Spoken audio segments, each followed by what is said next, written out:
Para mim é uma grande honra poder estar aqui ministrando para vocês, poder estar sendo um canal de Deus, um instrumento de Deus, poder transmitir aquelas verdades que Ele tem depositado no meu coração. E eu tenho certeza que da mesma forma que isso transformou a minha vida, impactou a minha vida, isso também vai transformar e tocar a vida de você. Amém? Hoje nós vamos falar sobre a cura nos dias de hoje. Amém?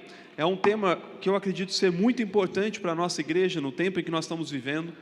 Muitas vezes nós achamos ou somos levados a achar que a cura era algo que acontecia somente lá no passado, que aconteceu somente com os apóstolos, que isso aconteceu somente no tempo de Jesus, e que isso não é algo para nós hoje como igreja. E isso na verdade é uma mentira do diabo. A cura é sim algo disponível para mim e para você hoje, no dia de hoje. Amém?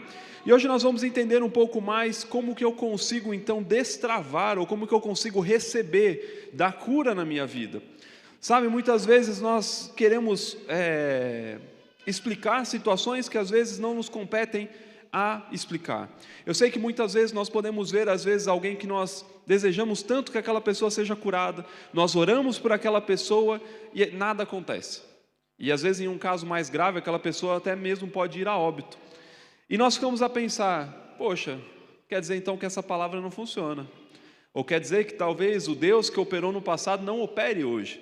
Mas o que eu quero dizer para você é que nós precisamos crer no que a Bíblia diz a respeito sobre cura, mesmo que em determinadas situações pareça não funcionar. Mas é algo que nós precisamos perceber, e é algo extremamente importante, é de que nós não somos donos da cura. Não sou eu que curo alguém, não sou eu que manifesto a cura em alguém. Isso é um dom da parte de Deus, amém? E Deus opera de acordo com a sua palavra. Então significa o seguinte, que se eu seguir o que a palavra diz como instruções, como princípios, a cura ela é manifesta. Então o que acontece nessas situações? Muitos casos nós não sabemos explicar. Por quê? Porque não nos compete a saber. E por que eu falo isso para você? Nós não sabemos como é a vida dessa pessoa no seu secreto. Nós não sabemos quais eram os planos e os propósitos de Deus para a vida daquela pessoa. Às vezes a pessoa ela já cumpriu toda a sua jornada aqui na terra e era o momento dela partir. E não há problema nenhum dessa pessoa ter sido acometida por isso e ter ido a óbito. Entenda, Deus não opera, Deus não mata ninguém, Deus não coloca doença em ninguém. Mas nós precisamos entender que muitas vezes determinadas doenças em nosso corpo são resultados de tomadas de decisões erradas. Nós mesmos tomamos decisões erradas. O que eu quero dizer para você? Eu creio na cura divina, e eu creio que isso é algo de Deus, é algo espiritual, é algo que nós recebemos quando nós aceitamos a Jesus. Mas isso não me dá o direito de eu comer 1 quilo de açúcar todos os dias. Isso não me dá o direito de eu comer uma picanha gordurosa todos os dias. Porque é evidente que eu vou ter um problema cardíaco ou eu vou ter uma diabetes. Então entenda, assim como quando Jesus foi tentado no deserto pelo diabo, e o diabo ofereceu para ele, falando, olha, está com fome? Ora então, transforme essas pedras em pão e fique saciado. Jesus poderia fazer isso? Sim, poderia fazer. Mas o que Jesus responde? Olha, nem só de pão viverá o homem, mas de toda palavra que procede da palavra de Deus.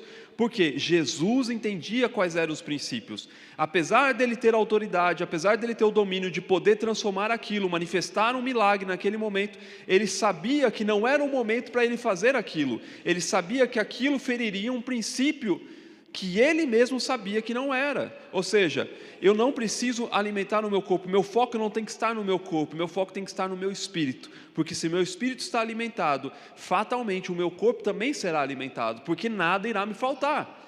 Isso era um princípio que Jesus estava a seguir. É claro que ele não queria ficar discutindo com o diabo, ou tentando ministrar para o diabo, até porque o diabo sabia também que ele estava tentando deturpar a palavra de Deus. Mas o que eu quero dizer para você é o seguinte, nós temos uma palavra, nós cremos no que a Bíblia diz, e que nós somos sarados, que nós somos curados, e que pelas pisaduras de Jesus nós já fomos sarados. Mas isso não me dá a legalidade de viver uma vida incorreta aqui na terra. Então, se alguém é acometido por uma dessas doenças, eu creio que se a pessoa não tinha entendimento, ela pode ser curada sim. Mas se a pessoa ela tinha entendimento e ela faz aquilo deliberadamente, é claro, Deus pode sim operar uma cura, mas aí entra na vontade dele querer operar aquilo. Mas entenda, foi algo que a pessoa mesma acarretou para o seu próprio corpo. Então, muitos casos de pessoas que infelizmente sofrem ou morrem de determinadas doenças foram frutos de suas tomadas de decisões incorretas.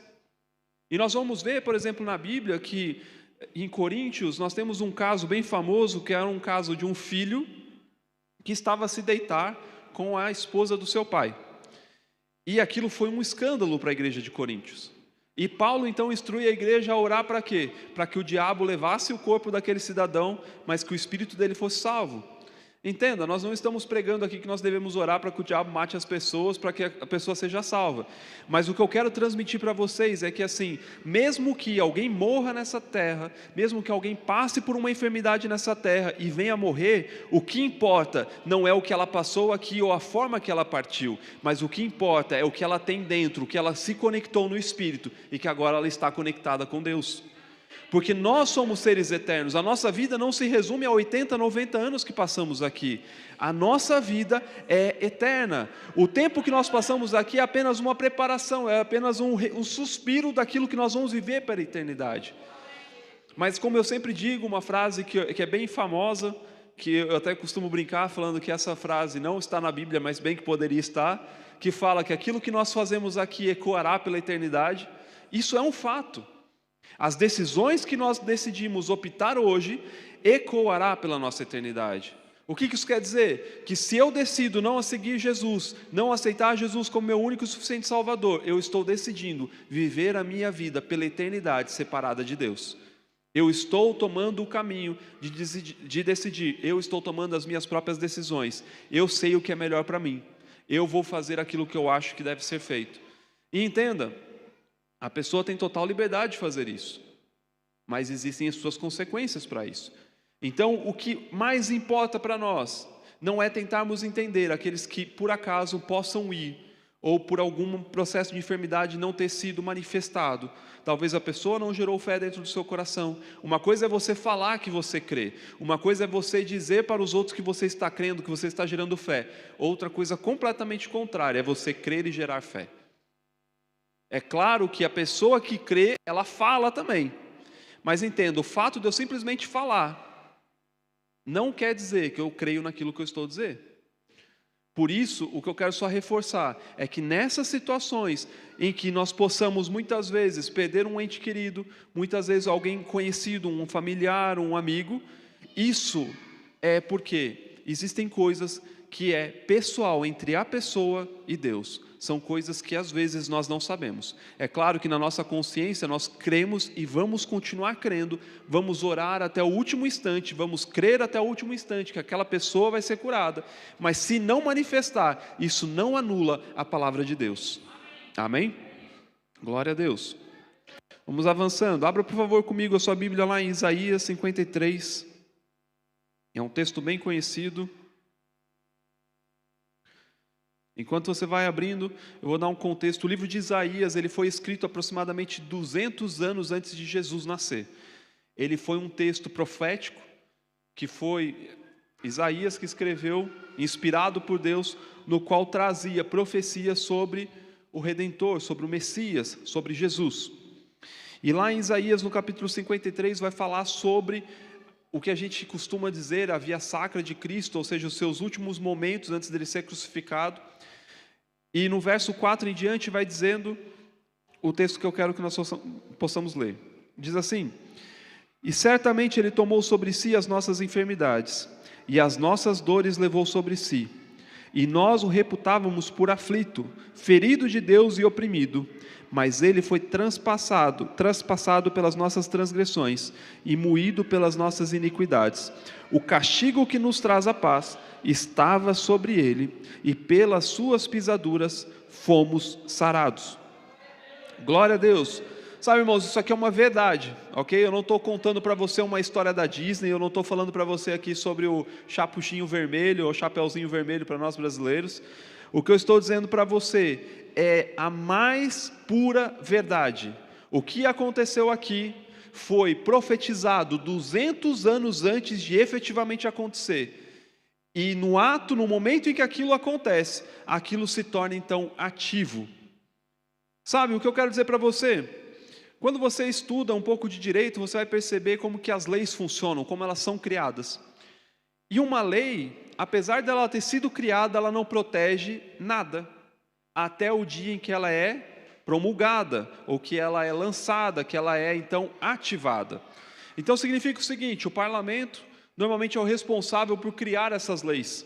Então há discussões, há a discussão da matéria, a discussão de todo o conteúdo, se aquilo abrange ou não, se está bem claro e específico, se tem os critérios para a caracterização, e depois disso ela vai para uma votação. E uma vez aprovada, essa lei foi aprovada. Não significa que ela está ativa.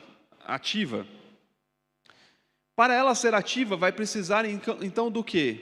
Dela ser promulgada, ou seja, assinada pelo primeiro-ministro ou pelo presidente da república. Isso vai depender de cada país. Mas normalmente é esse critério.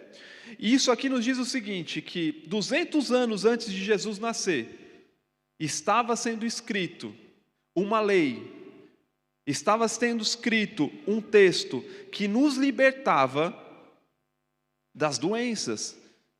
E por que isso era importante? Entenda, antes de Jesus nascer, as pessoas viviam na lei. E o fato de você viver na lei era para escancarar que você, sozinho, não tinha a capacidade de se autopurificar. Você precisava de ajuda. Você sozinho não conseguia viver uma vida santa, pura e justificada. E por conta disso, você vivia no pecado. E o resultado do pecado, ou o salário do pecado é o quê? A morte.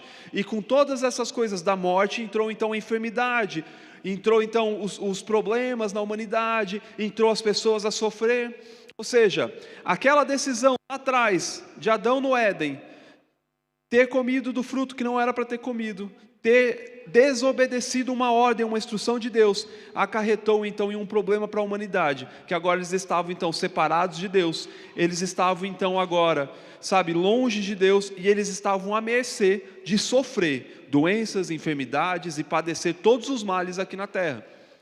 E quem não cumprisse a lei, caía sobre eles uma maldição. Depois você pode ler em casa um texto bem, incentivador, Deuteronômio 28, que fala para você todas as maldições que caíam em cima de alguém que não cumpria a lei. E eu acho que a coisa mais leve que tinha ali era a morte, que era só desgraça. Era o manual da desgraça. Se um dia você ficar na dúvida, você vai lá em Deuteronômio capítulo 28. Mas entenda, isso eram para as pessoas que, não cumpriam a lei. Mas entenda, as pessoas por si só também não conseguiam cumprir a lei. Então, de certa forma, aquilo servia para todas as pessoas. As pessoas sempre estavam à mercê daqueles mesmos problemas. E elas estavam padecendo, sofrendo. E a cada dia que se passava, isso só ia se agravando. E a situação só ia de mal a pior. Então, quando Isaías profetiza isso para o povo, isso é um motivo de grande festa, uma celebração. É o momento no qual eles agora têm uma esperança de que um dia eles podem ficar livres daqueles problemas, que eles podem então ter uma vida de cura, de andar em cura, de andar em santidade, de conseguir viver de acordo com o que a Bíblia diz que eles deveriam viver e que eles não conseguiam. Mas isso era uma promessa. As pessoas continuaram sofrendo 200 anos. E você vai ver no livro de Mateus, me fugiu o nome do cidadão agora, mas era alguém que ansiava tanto pelo cumprimento dessa promessa, que ele falava: eu não vou embora dessa terra, até que os meus olhos vejam o Messias. E o que aconteceu? Ele viu o Messias. Entenda, as pessoas geravam expectativas, as pessoas queriam receber isso da parte de Deus. E agora, quando Jesus vem, e ele cumpre todo o seu propósito aqui na terra, ele é levado até o madeiro, é morto, crucificado, leva sobre ele então todos os nossos pecados, tudo aquilo que nos afastava de Deus. Depois, no terceiro dia, ele ressuscita, e agora está à destra de Deus. Tem um nome que é acima de todos os nomes, no qual todo joelho no céu, na terra e debaixo da terra tem que se ajoelhar diante deste nome. E ele dá esse nome para nós, que somos a igreja agora, ou seja, nós temos um poder que essas pessoas não tinham. Só que o que acontece quando Jesus é crucificado?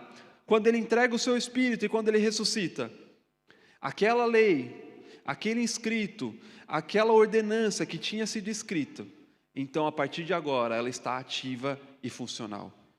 O que eu quero dizer para você é, para as pessoas que viviam antes de Jesus, andar em saúde divina, andar em cura, isso não era uma promessa para elas. Era uma promessa, mas elas não podiam viver dessa forma. Elas precisavam da operação de milagres. Elas precisavam de experimentar de dons, sinais e maravilhas, porque elas não tinham a capacidade de simplesmente poder crer e aquilo se manifestar.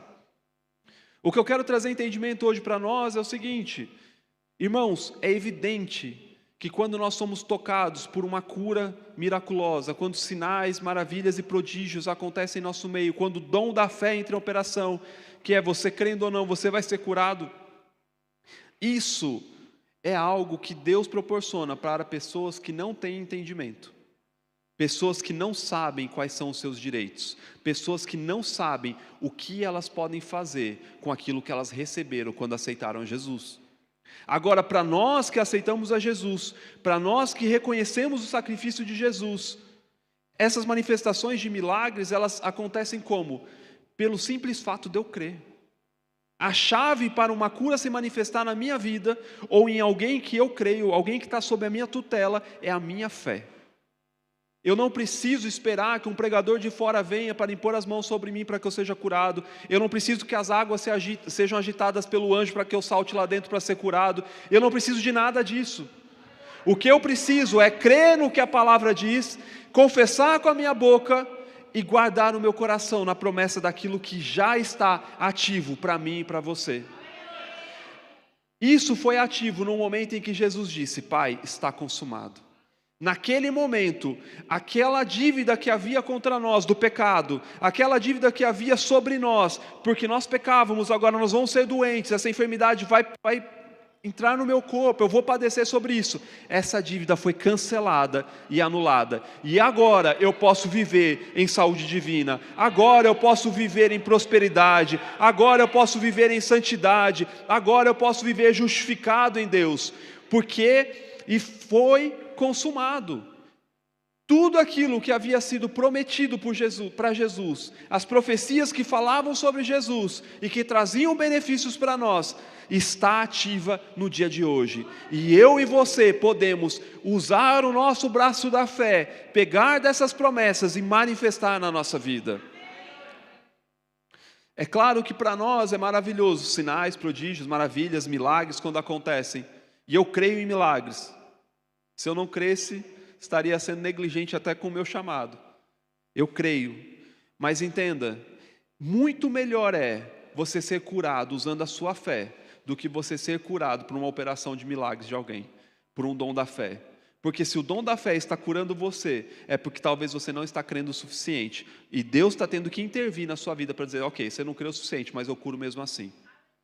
Agora, quando você tem entendimento daquilo que nós temos, daquilo que a palavra de Deus fala sobre o nosso respeito, e nós ativamos pela fé, nós temos livre acesso a todas as bênçãos de Deus para nós. E não é só cura que Jesus conquistou para nós naquela cruz. Jesus conquistou para nós muitas coisas, e cura é uma delas.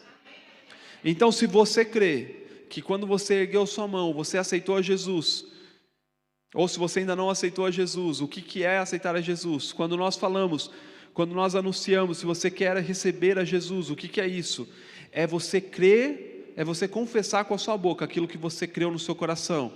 O quê? Que Jesus, primeiro, é Filho de Deus. Segundo, que Ele veio nessa terra, que Ele morreu a sua morte, que Ele levou sobre Ele as suas culpas, os seus pecados, a sua enfermidade, e que Ele foi ressuscitado ao terceiro dia, e que hoje Ele está vivo e reinará para sempre. Se você crê nisso, você então um dia ergueu, ou você vai erguer a sua mão para aceitar a Jesus, e a partir desse momento, tudo aquilo que Jesus conquistou é direito nosso, é nossa herança. Tem até uma música assim, né, amém? Mas é verdade, tudo aquilo que Jesus conquistou na cruz é direito nosso, é nossa herança. Se você tem um pai rico, se seu pai faleceu, toda a riqueza dele é seu direito, é sua herança. Agora, se você não for lá no cartório assinar os documentos, se você não for lá requerer o seu documento, o seu dinheiro, aquilo não vai vir para sua mão. Você pode morrer pobre sendo rico. Se você tem um direito adquirido, se você tem um título de uma propriedade a dizer, essa propriedade é sua, e alguém invade essa propriedade, e você não vai e aciona um órgão, um poder judiciário, uma polícia, mostrando que você tem esse título e exigindo a reintegração da posse, ou seja, restituição daquele imóvel, terreno para você, você está sendo negligente com as suas propriedades. A pessoa pode passar a vida inteira sem ter uma casa para morar, simplesmente por não ter exigido o seu direito, que lhe era direito, era seu. Da mesma forma, nós temos na Bíblia inúmeras passagens que nos garantem que a cura é um direito nosso. É nosso. O que eu preciso fazer para exigir o meu direito? Primeiro, conhecer. Porque se eu não conheço que eu tenho aquele título de propriedade, eu não sei que eu tenho. Se eu, por acaso, não sabia que meu pai era rico, eu também não vou correr atrás para saber. Agora, se eu tenho um conhecimento, ok, eu tenho esse título, eu sou rico, o que eu preciso fazer então para tomar posse disso? Eu preciso então fazer o quê? Executar, colocar em ação aquele que é o meu direito. E se a Bíblia ela fala que é um direito nosso, como que eu ativo então como que eu ativo esse direito? Primeiro, crendo. Porque primeiro, sem fé é impossível agradar a Deus. E é importante que os homens creiam em Deus e que Ele é um bom galardoador. Ou seja, se eu não creio em Deus, se eu não creio no que a Bíblia diz, eu já estou anulando o próprio título. Ou seja, se eu achei um título de uma propriedade na minha casa e eu olho e falo assim, não, esse título aqui é falso. Isso aqui é de mentira. E jogo fora, eu posso estar jogando uma propriedade que às vezes vale muito dinheiro. Agora, a primeira coisa que eu vou fazer eu tenho um título, esse título é meu, é propriedade, é minha herança, eu vou atrás disso. Então eu creio em quê? Eu creio na palavra de Deus. A Bíblia é o nosso título de propriedade para tudo aquilo que nós precisamos aqui na terra. A Bíblia sim é um manual, é uma instrução, é o que vai nos dizer como nós devemos viver a nossa vida aqui na terra. Mas ela também é um manual a nos dizer todos os nossos direitos. Eu sempre costumo brincar aqui e dizer que Romanos é como se fosse a nossa Constituição, a Constituição do crente. Então, se você tiver curiosidade para começar a ler a Bíblia, leia primeiro os Evangelhos e depois leia Romanos.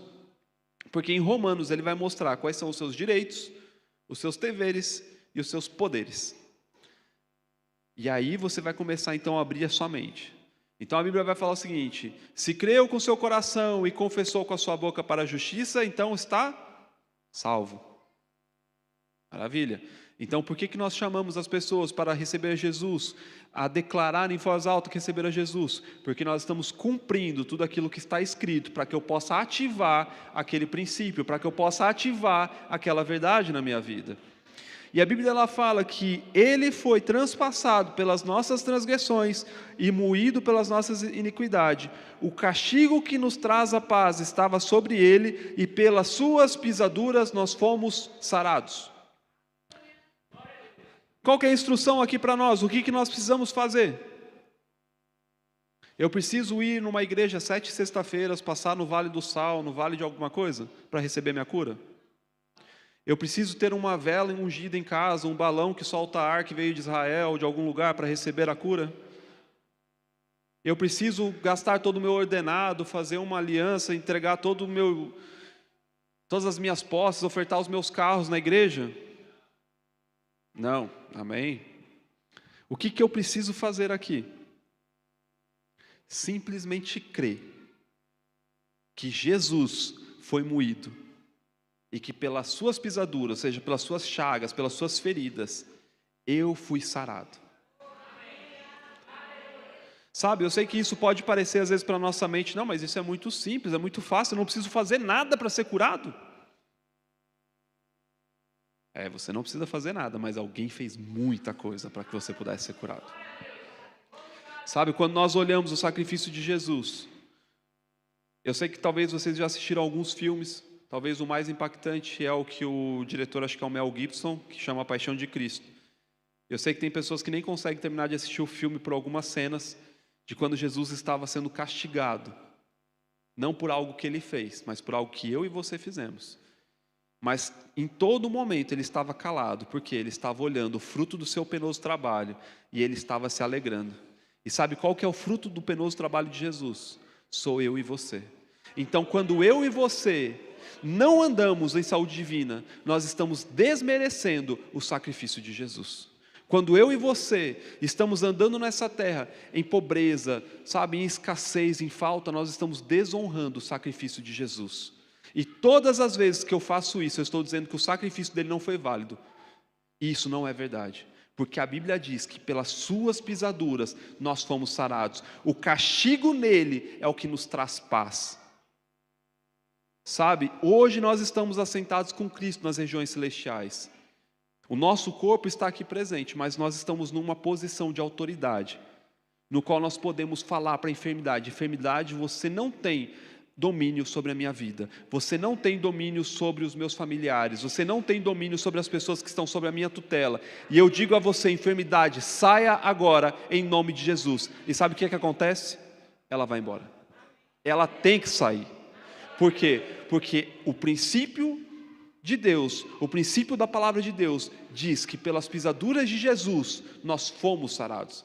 Nós não seremos sarados, nós não estamos à espera de ser curado, como aquelas pessoas esperaram mais de 200 anos até que aquilo fosse consumado em Jesus. Nós estamos em uma superior aliança, nós nascemos em uma superior aliança, nós estamos agora em uma posição que essas pessoas almejavam estar, e que eu e você temos isso gratuitamente, e que nós podemos andar com isso.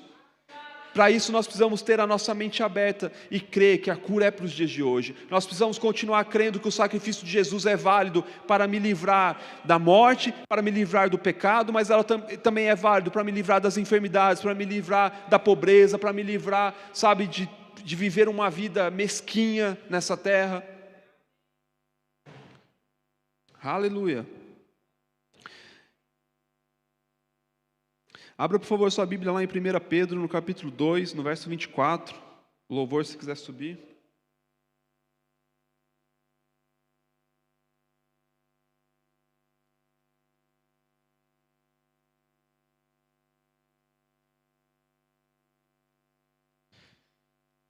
Primeira Pedro, capítulo 2, versículo 24, diz assim.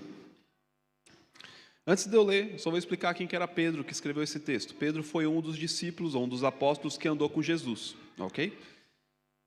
E provavelmente um dos mais próximos de Jesus, amém? E vamos ler o que ele está escrevendo aqui. E diz assim: e carregando ele mesmo, ou seja, Jesus, em seu corpo, sobre o madeiro, os nossos pecados, para que nós, mortos para os pecados, vivamos para a justiça. Por suas feridas ou chagas, fostes sarados. Olha que engraçado. Pedro aqui é alguém que andou com Jesus. Amém? A Bíblia fala que Pedro, ele era um pescador, amém? Ele não era um doutor da lei.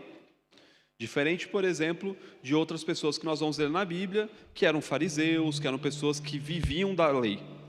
Isso quer dizer o seguinte, que talvez Pedro não sabia sobre esse texto de Isaías, até conhecer Jesus.